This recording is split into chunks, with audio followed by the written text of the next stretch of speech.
Today starts my 40 days of complaining campaign. As a social experiment on my own self, I'm going to complain about stuff every chance I get all day long for the next 40 days. I don't think it's going to negatively affect me or my attitude at all. What do you think, Kenny? Yeah, we'll see, man. Okay, well, so here's the problem I'm having right now is I'm having a hard time finding anything to complain about because I've got a pretty good life. So let's do a take two. Tomorrow starts my 40 days of complaining campaign. But today I got nothing. It's a pretty good day. I'm pretty happy. We got a green tag on our inspection, so we get to proceed. That makes me pretty happy. We finished up another job and another job. That makes me pretty happy. I'm doing a bunch of acting stuff, and we just finished a short film. That makes me pretty happy. Anyway, this brings up a really important point, Kenny. Let's just say that you have the option to, and this is for all of you guys too, to have infinite riches, hear me out, and perfect health for the rest of your life. You interested? Yeah. Okay. But as a direct result of that, somebody else would have to live the rest of their life in absolute poverty and pain and sickness. Would you do it? And I would have to know about that? You would know them, and you would see it on a regular basis. Like, you would know that you were happy and rich and healthy, and you would look at that person and know that they were miserable and sick and poor because of you. Yeah, that sounds horrible. I don't want anything to do with that. What if it was somebody that you loved? Then would you do it? Ooh, that changes everything, man. Yeah? Heck yeah, bro. We're horrible people. All right, so I'm not going to complain about anything because we're getting infinite riches. Wait. Oh, wait. Can you at least complain about not having something to complain about? Nah, I don't even want to complain about that, man. I do think like this is going to really negatively affect my attitude. I'm going to change my campaign. Tomorrow starts my 40 days of gratefulness campaign, and I'm going to find things to be grateful for. That's much better. Yeah, I like that. I might not be doing this anymore because I got offered a job. It was building tombs in Egypt, but then I found out that it was probably a pyramid scheme. So I probably won't do that. So I'll keep doing this. I love you guys. As you can tell, we did siding today. We also did siding on both other sides. We got our green tag, which was great. We also routed the other job, which was great. And we went to Home Depot twice, which was also great. So I want to talk to you today about the fact that smooth seas do not make good sailors. So in other words, if you're complaining that your life isn't always easy, there's a good reason for that, because when things are not easy, then that makes you have to rise to the challenge, and it makes you stronger. You don't see people with big fat muscles and you're like, wow, you must lift feathers all the time. They're like, no, I lift heavy weights that are painful, and I'm sore all the time, and I have to sacrifice and whatever. Like, if you want to lose weight, you're going to have to feel some hunger. If you want to be strong, you're going to have to feel some pain, and that's just the way that it is. And if you want to be a good sailor, then you're going to have to sail some heavy seas, some storms and some bad things. So that's part of life. So don't be shocked when that happens, and don't act like you're some kind of weirdo because bad things happen in your life, because they do. So stay strong. So tomorrow we're going to come in, we're going to do some sheetrock, we're going to tape in bed. We may lay some tile around a jacuzzi tub that we've got, and then we may, it depends on weather, we may caulk this and paint it, but probably not going to do all that. But that's what we got to look forward to tomorrow. So I love you guys. Have a great night. See you later. Bye. Good morning. So we hung a bunch of sheetrock today, about 20 sheets, and then we're going to tape in bed here in a little bit. But I wanted to show you that whenever you're setting a jacuzzi tub, a regular tub, you just set in place and you put your sheetrock, green rock, hardy, whatever around it, and then that holds it into place. And there's like a lip that goes around. But with a jetted tub, then there's a motor, and obviously when you turn it on, then it vibrates and shakes a lot, and so when that happens, you don't want it to be shaking all your tile loose. So we used to set tubs in grout, and now we set them in great stuff. So if you peek down here, you can see that we just sprayed great stuff down there, and that will expand more and it'll bubble out. But because great stuff expands, we have to put water in the tub because the weight of the water holds it down so that it doesn't just like foam up and then end up here somewhere. We want it to be where it needs to be, where it's solid, not like puffed up and sitting off kilter or something like that. So years ago, we used to do this with grout, and me and a helper who does not want to be mentioned because he's famous now and a big deal, we're doing a jacuzzi tub. This was probably 97, 98, something like that. And I'm working on it. The homeowner's in the house, in the bathroom with me, and I'm working on the plumbing. I'm trying to get everything done, and it's uncomfortable. And the homeowner's, kind of talking to me. I don't mind if people talk to me because I know what I'm doing, so it's not a big deal. Anyway, so I send my helper down to mix up some grout so that we can then put the grout underneath the tub, set the tub, and then, call it a day. So it's getting late, and he's gone for quite a while. I don't notice. And then he comes in, he goes, "Hey man, can you come outside with me for a minute?" I'm like, "I'm kind of busy. Just tell me what it is." And he goes, "No, like, can you come outside with me for a minute?" And I'm like, "Just tell me, I don't care. Like, what's the problem? We'll just deal with it."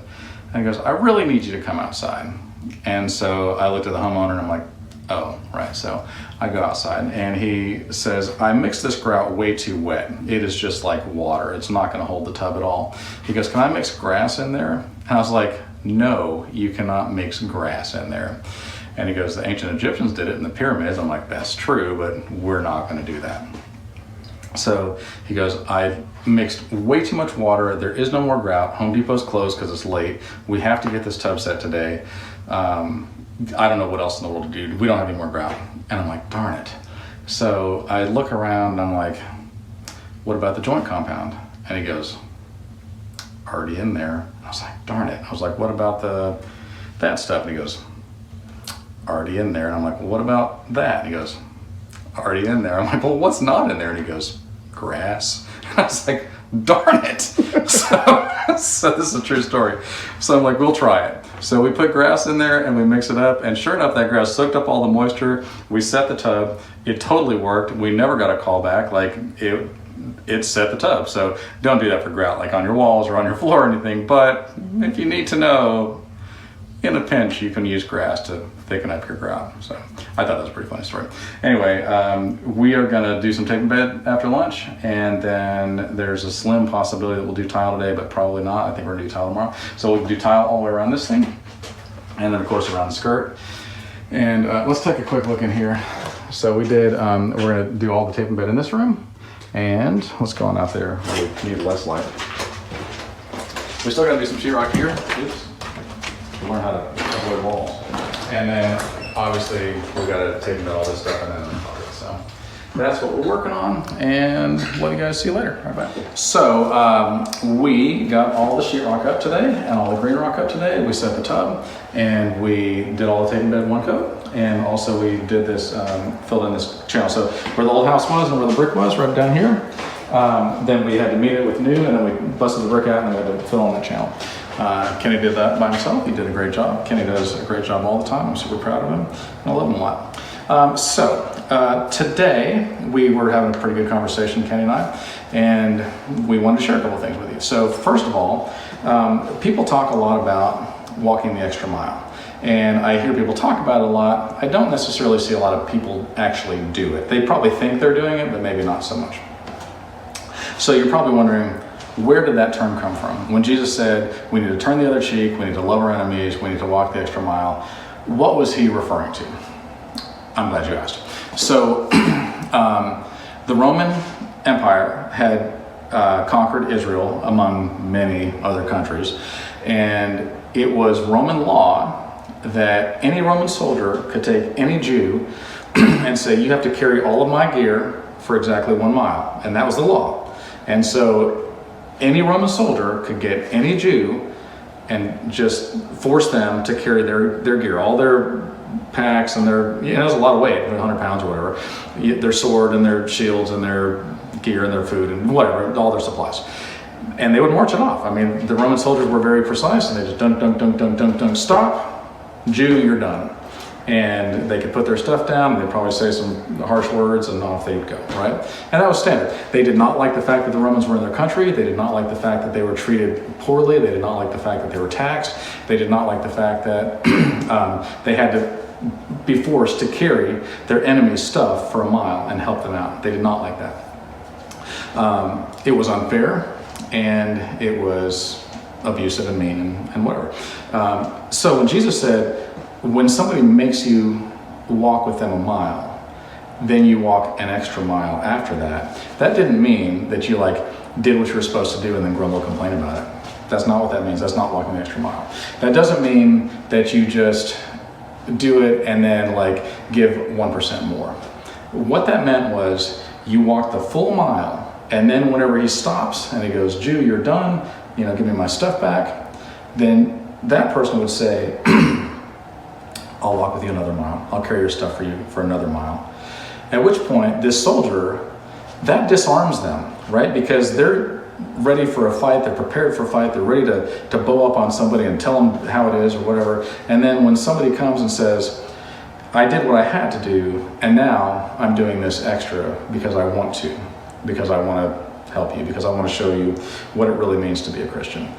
Not a little bit more, not just what you had to do, not grumbling, complaining, but literally doing everything that you're supposed to do, even though it's unfair, and then coming back and doing 100% more, just because you want to show them, I love you. Even though you're my enemy, even though this is not right, even though you're occupying my land, even though you can come up with a bunch of excuses.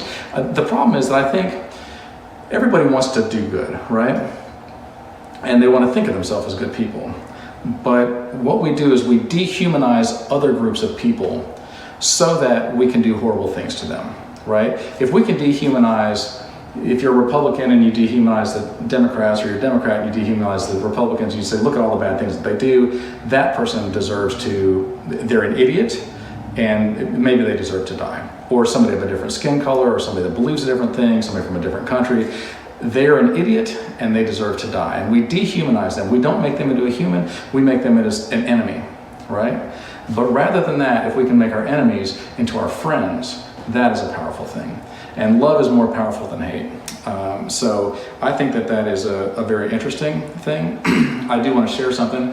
I won't name any names, but we had a situation recently that somebody got heated, and their spouse came back to me later on and said, look, this thing happened. And I was like, no, it's cool. And he goes, no, this is not a shoulder shrug thing. This was wrong, and I'm sorry, and I want to make it right. What can I do to make it right? And I was so impressed with that. It just disarmed the entire thing. Like, you know, when you know somebody's going to argue with you, and you know you prepared all your evidence and you're ready to make your case, and you're ready to fight them, and you talk to all your friends about it, and you're like, if they say this, I'm going to say this, if they say this, I'm going to say this, and then you go to battle with this person, and right off the bat they just go, look, I want to say I'm sorry for what I did, and I want to make it right. You're like, but I had all this evidence prepared, and now I don't know. I guess you want to get dinner or something? It just disarms you, right? And you can make your enemies into your friends. So I've experienced that on both sides quite a bit in my life, and I just want to encourage you guys to do the same, because it really does, it takes all that burden off you guys, and it creates restitution, where somebody that has been estranged from you is now your friend again. And I just think it's a beautiful thing. So anyway, that's walking the extra mile. We're happy that we got all the tape and bed done. Tomorrow we're going to come in and tape and bed again, and then we're going to texture, and we're probably going to start laying some tile tomorrow. So I look forward to that. It's going to be really beautiful, and we'll see you guys soon. So today we got a second coat, third coat of tape and bed up, and then we textured all this, and the closet, and this bathroom, and then in the other room, and the other closet. So we did that, and then we laid this tile around here, which looks pretty marvelous. So a lot of times people are like, how do you do all this? Like, don't you get overwhelmed by like such a big task, right? Like, there's so many cuts, there's so much stuff to think about, and I just don't know where I do, and I just like, my brain's gonna explode just thinking about it. Let me tell you how this works. Complex things, and building a whole addition or a whole house is a complex thing, is a bunch of very simple things put together. I used to work in a sawmill many, many years ago. Let me think, how many years ago? I was 18, so gosh, 29 years ago. I used to work in a sawmill, and I looked around, I was like, this is so massive, and there's just so much stuff going on. And as I looked at each individual piece, I was like, that makes sense. Like, each little piece makes sense, how they, like, we have to edge these boards, we have to cut the boards, we have to sort the boards, and all these things. And the whole thing is overwhelming, but then when you just take it to little pieces, you go, how do I get this task done? And then you do that, and it's a very simple thing. I mean, it's mechanized, and it's pretty cool. They got lasers and all kind of big stuff. It's, you know, a big operation. Anyway, this is not a sawmill, but nevertheless, you start with what you do know, and then you work everything in there that you do know, and then you kind of fill in the blanks. And typically, if you get started on a big project and you keep going, then eventually you complete that big project. So complex things are just a bunch of simple things put together. And I know that to some of you, that seems incomprehensible, but that's not even a real word. Lincoln, tell them. It's not. It's not. I mean, concrete's a real word. Incomprehensible is a real word. But incomprehensible, not a real word. So Not a real word. it's not. No, it's not a real word. So be encouraged. Whatever your task is that's before you, I'm sure that you can do it. So there's a couple things that I want to talk to you about today. First of all, if ignorance is bliss, why aren't more people happy? Brooke, do you know? No. I don't know either, but I mean, you look around, you're like, there's a lot of ignorant people. They should really be happy, and they're not. They're miserable. I don't understand it. So I've got another question for you, Brooke. I'm wondering, how can I get 8 hours of sleep between 2 a.m. and 6 a.m.? You have any ideas? No. Nope. Well, I think that it's possible to be a night owl and an early bird if your sleep schedule is messed up enough. Do you disagree? I mean, my sleep schedule is just a mess. Like, I don't know which way is up. I'm like, which time zone am I in? Who really cares? You know what? Sleep is for, I like to sleep when I'm dead. Here's the problem I have. I'm afraid that my whole life I've been saying I can sleep when I'm dead, and I'm afraid that I'm gonna die. It'll happen hopefully soon, but maybe later. And when I do, I'm like, finally I can sleep. And everybody there is gonna be like, ugh. We would have thought you got the memo. There is a lot of stuff to do. You really should have slept on Earth. Like, you have made a big mistake. You are gonna be so tired because you really should have slept while you were on Earth. Anyway, so today, we texted her the other day on Saturday, and now we're gonna paint this room, and that's why it looks like Dexter's kill room. You wanna take a quick spin? Oh yeah, see, that's, Dexter is in the other room. He's preparing his knife set. He's rolling it out. He's got some pictures he's going to put up on the wall. There is somebody that is going to die today, probably of COVID, when the knife hits him. Also, I don't understand how COVID works. Please don't judge me. I'm just kidding. I totally understand how it works. No matter how you die, if you have COVID too, you die of COVID. And that's how it works. So we're going to do this, and then I think we got to grab some stuff, and we got some piddly little things to do, electrical work and things. Yeah, there's no electric in the sockets and things. We're gonna get that all fixed up. I might even show you how to wire that stuff up. I think I will. I'll show you how to wire that up. So hope you guys have a wonderful day. See you soon. Bye. So today we're working on some touch-ups. We painted the outside. We're doing a bunch of little touch-ups inside. Hopefully we're gonna get this job done today. But we were staying busy with our busy little hands, little busy bee hands. And then Brooke got a text or a call from her husband, and Drew Gunner. And he said, I haven't seen any videos today. And so, Drew, I love you. This video is for you. So we're going to talk about the fig tree, and the fig tree is something in the Bible that seems very insignificant, but then once you hear it, you're like, oh, it's so significant. So here's what happened. Jesus is walking on his way to Jerusalem, and he's going through a fig orchard, and it's early spring, and he is hungry, and so he looks through this leafy tree, and he looks all over, and he can't find any figs, and so he curses the tree. And he says, may you never bear fruit again. And they go on their way. And they're in Jerusalem for 3 days, and they come back across over the mountain, and they come back through the same fig orchard. And Peter says, Lord, behold, there's the fig tree that you cursed, and look, it is withered to the root. And Jesus says, that's right, and greater things than this will you do. If you have faith the size of a mustard seed, you can say to this mountain, be uprooted and thrown into the sea, and it will be done for you. That's all it says. That's the whole passage. It's a slight paraphrase, but that's exactly what it says, the whole thing. And it's easy to brush over that and be like, whatever. But here's the thing. Early spring, there are no figs on any trees, right? It is not fig season. Figs come in August. They come like maybe mid-July through August and September. But definitely, even if you said, well, it's different months over in Israel, which it's really not because I've been there, but even if you said it was different months, it doesn't say it was in March, it says it was early spring. And so what's significant about this is that it would be easy, let's imagine that these trees were people, it would be easy for this tree, whenever Jesus came up and looked in the tree, for him to say, none of the other figs, or none of the other fig trees have fruit either. Like, none of them. Look around, buddy. There's no figs here. And it would also be easy for 3 days to have passed, maybe Jesus ate a Snickers or whatever, and he came back and Peter called him out on it and said, hey, man, there's the fig tree that you cursed. And like, I don't want to point this out, but like, none of the other trees have figs on them either. But even though he's had time to rest, he's had time to eat or have a snack or whatever to, contemplate like, maybe I did a bad thing here, he doesn't. So when he's called out on it, he says, greater things than this will you do. If you have faith the size of a mustard seed, you can say this mountain be uprooted and thrown into the sea and it'll be done for you. Well, that doesn't make sense, right? That seems like this is probably the only time in the whole Bible where Jesus does something and you're like, I don't know, man, like maybe you ought to rethink this. But the truth is that in this world that we're in, if we imagine that we are all fig trees inside of an orchard, we are not living in a season where we're bearing fruit. And we're talking about fruit of the Spirit. So that's love, joy, peace, patience, forbearance, all the good things, right? And we're not living in a season of love. We're not, if you look across the board, like all humans are not doing the right thing. All humans are not following God. And so if you're waiting for everybody to do that, you're gonna be waiting until eternity because it's not gonna happen, or at least till the second coming. And so what he does is he calls us to be better than the people around us. You can't look and go, well, at least I'm not doing heroin. At least I'm not a pedophile or whatever. He says, I want you to do amazing things in the midst of all this.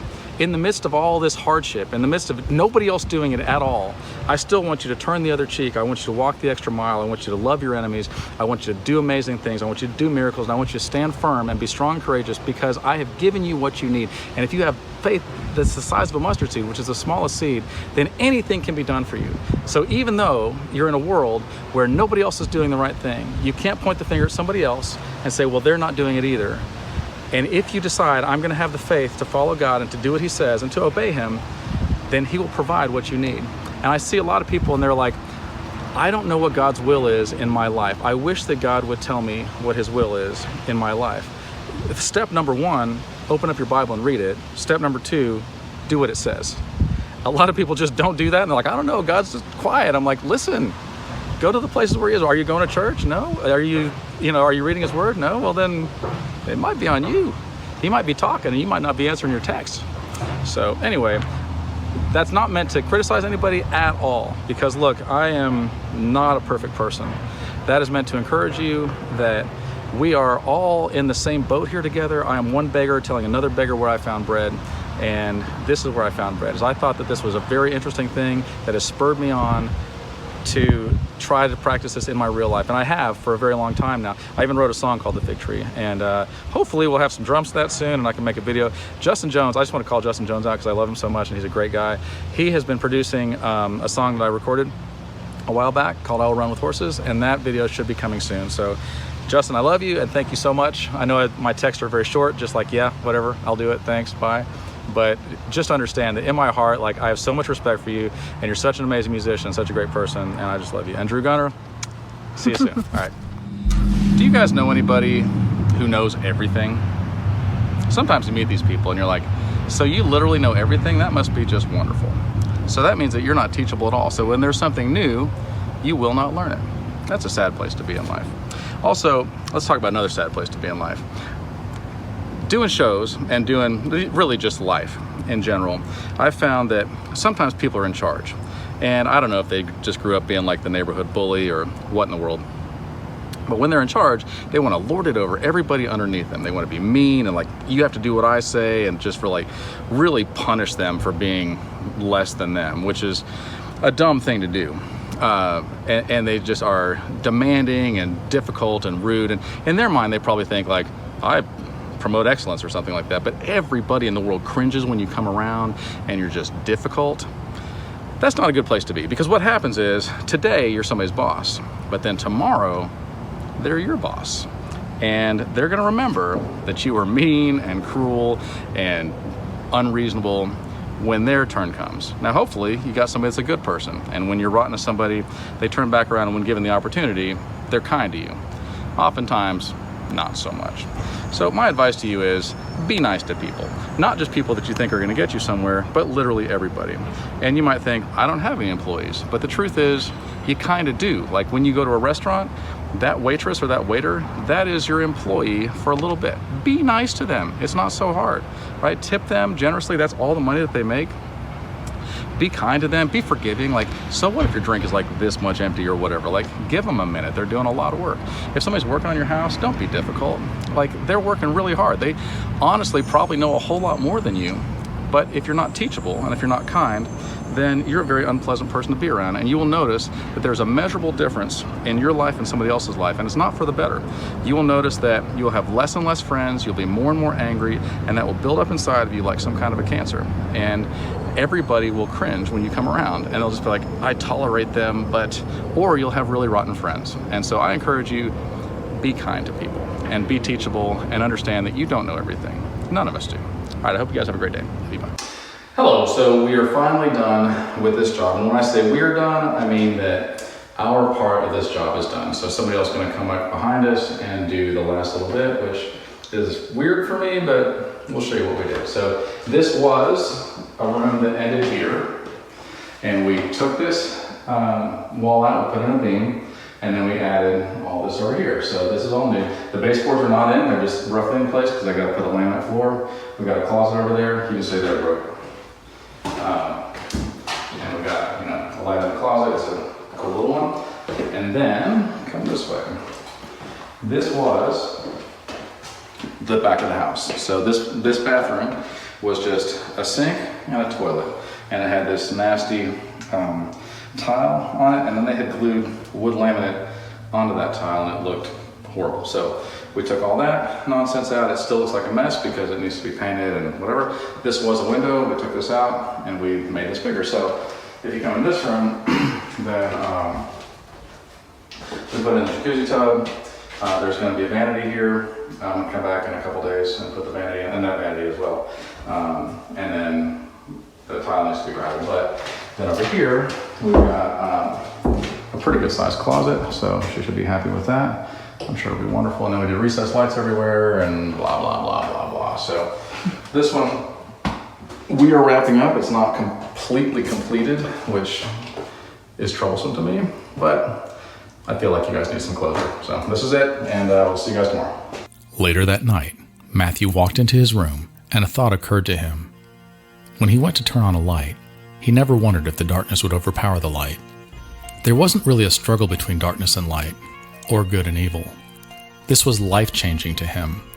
Darkness is not the opposite of light. Darkness is the absence of light. Cold is not the opposite of heat. Cold is the absence of heat. You can't add cold to something. You can only remove heat, and cold is what is left. And evil is not the opposite of good. Evil is the absence of good. Once a light is on, the darkness disappears instantly. Once good enters a room, evil flees as well. The only time that darkness prevails is when there is no light. The absence of light creates a void, and all that is left is darkness. The same must be true of good and evil. And so, if we live in a dark and evil world, then that is on us for not letting our light shine. More specifically, it was on him. Matthew took this knowledge as a responsibility to let his light shine in such a way so that no darkness could exist around him. He would no longer hide his light under a bushel. Everyday Angels by John Tennell. Available on Amazon, Audible, and Kindle.